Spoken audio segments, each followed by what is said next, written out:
Hey folks, and welcome to War Thunder with Flying Dodo. I've been playing American planes almost exclusively, and now that I have every American plane researched, I decided to work on my Japanese tech tree, which I've neglected almost entirely my entire War Thunder career. To get back into it, I thought I'd fly out my premium A7M1 that I got quite a while ago and hadn't played in at least half a year. In my first flyout, pitted against Russians, I was reminded of just how ridiculous this plane is at its 4.0 battle rating. I've climbed to about 4,400 meters because I figured that's around the ceiling most of the Russians would be at and wanted to put this plane through its paces as quickly as possible. I spot a group of 3 Russians below me with a Ki-43 near them and decide to take it lower and mix it up to see what this plane can do. I turn in to take a shot at the Yak, but he's moving a bit quick and out of an easy firing solution without entering a dogfight, and since I can't remember how maneuverable the A7M1 is, I decide to pass on this engagement and head down to the others. I check back to see how close the Yak is and continue my dive. I'm pretty sure I can outdive this Yak, and there's an A7M of some sort nearby, so I continue on. The I-185 makes itself available to me. I get a central gear leg crit and then set it on fire. That's kill number 1. I loop around, and let me tell you, at 400 to 500 kilometers per hour, this thing is just a beast at turning, and the powerful engine just drags you around wherever you want to go. I slot in easily behind the second I-185, get a crit, and somehow he dies. Not sure what the kill shot was. I see that the other A7M1 has taken down the Yak that was above me, so I'm not worried about that enemy anymore. I loop back up to get some altitude, and I'm looking for another target. I don't immediately see anything except for an IL-4, so half-heartedly turn towards it, though I'm sure it'll be dead from my many higher altitude teammates near it long before I can reach it. I catch sight of an IL-2 below me, but continue my climb towards the IL-4, checking for enemy around or above me. As you can see, the climb rate of this plane is also pretty damn good. I'll gain 200 meters in under 10 seconds at this altitude. My teammates are forcing the IL-4 down now, and I really am not interested in following them down, as I know my teammates will get it eventually, and I continue climbing for a bit. While I'm climbing, let's talk about the A7M1's guns.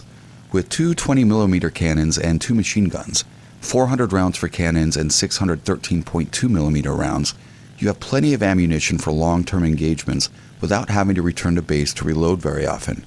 I'm using stealth ammo in both, and they seem to be doing a damned fine job of taking care of the Russian planes.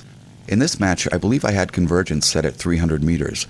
The Mark 99 cannons seem quite a bit more effective than some of the other Japanese guns I've been using on other planes, and so do the 13.2mm, though I'm relatively unschooled in the different types of armament that the Japanese have.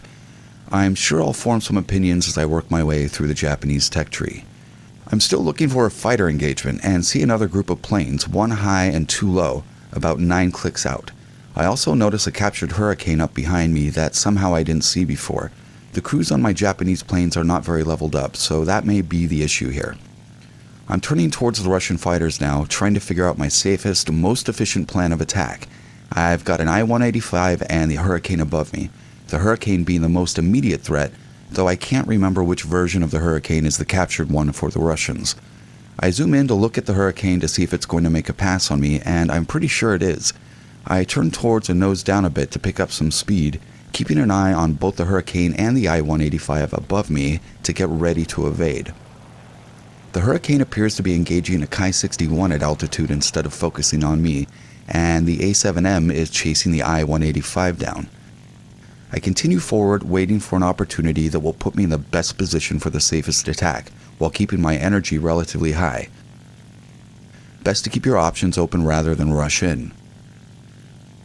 I nose up to give myself an altitude advantage over the pack of 3 lower enemies, and then loop under to begin my attack. I've got enough friendly planes down there mixing it up to keep the enemy distracted. I'm waiting for any of these planes to put themselves in harm's way in a fashion that I can make a pass without losing too much energy, so that I can continue my assault on the remaining enemy after dispatching whichever becomes my next target. I haven't picked either of the LA-5s as my target yet. I'm waiting to see their actions as to which presents itself as the best target first, and the LA-5F begins to climb, making himself my target. A few shots squeezed off, a left gear crit, and then whatever was the reason for his death. This plane can get targets on guns so easily it makes me feel kind of dirty playing it. In any case, that's kill 3. I begin maneuvers to attack the second LA5, who is doing a head-on with an A6M. He takes out the A6M, and I'm jockeying for position to slot in behind him. The amazingly tight 180-degree turn at 430 kilometers per hour puts me behind him almost immediately. My teammates are keeping the Hurricane off me, and I begin a steep dive to catch my target. I'm picking up speed at a tremendous rate, and at over 600 kilometers per hour, this plane still maneuvers amazingly well. The LA5 turns hard to avoid my teammate in an A7M1. I turn in tightly, he shows me his cockpit, and a few bursts knocks out his pilot. That's kill number 4. I'm feeling pretty cocky by this time. This plane has been so easy to fly. I have plenty of ammo, so instead of setting myself up for more safe attacks, I spot the closest enemy to me, an I-185 at near ground level. I turn over to dive on him, but notice too late that he's coming at me in a head-on in a near vertical climb. I think to myself, screw it, and engage in the head-on. We light each other up and die in a fiery suicide pact. That's a death for me and kill number 5. This plane is absurd at 4.0 battle rating and would be just fine at 4.7 in my opinion. It's been touted as a SEAL clubber for a long time, and it's easy to see why. If you have a little disposable cash and enjoy SEAL clubbing, I recommend you buy this plane. Thanks for watching and have a great day.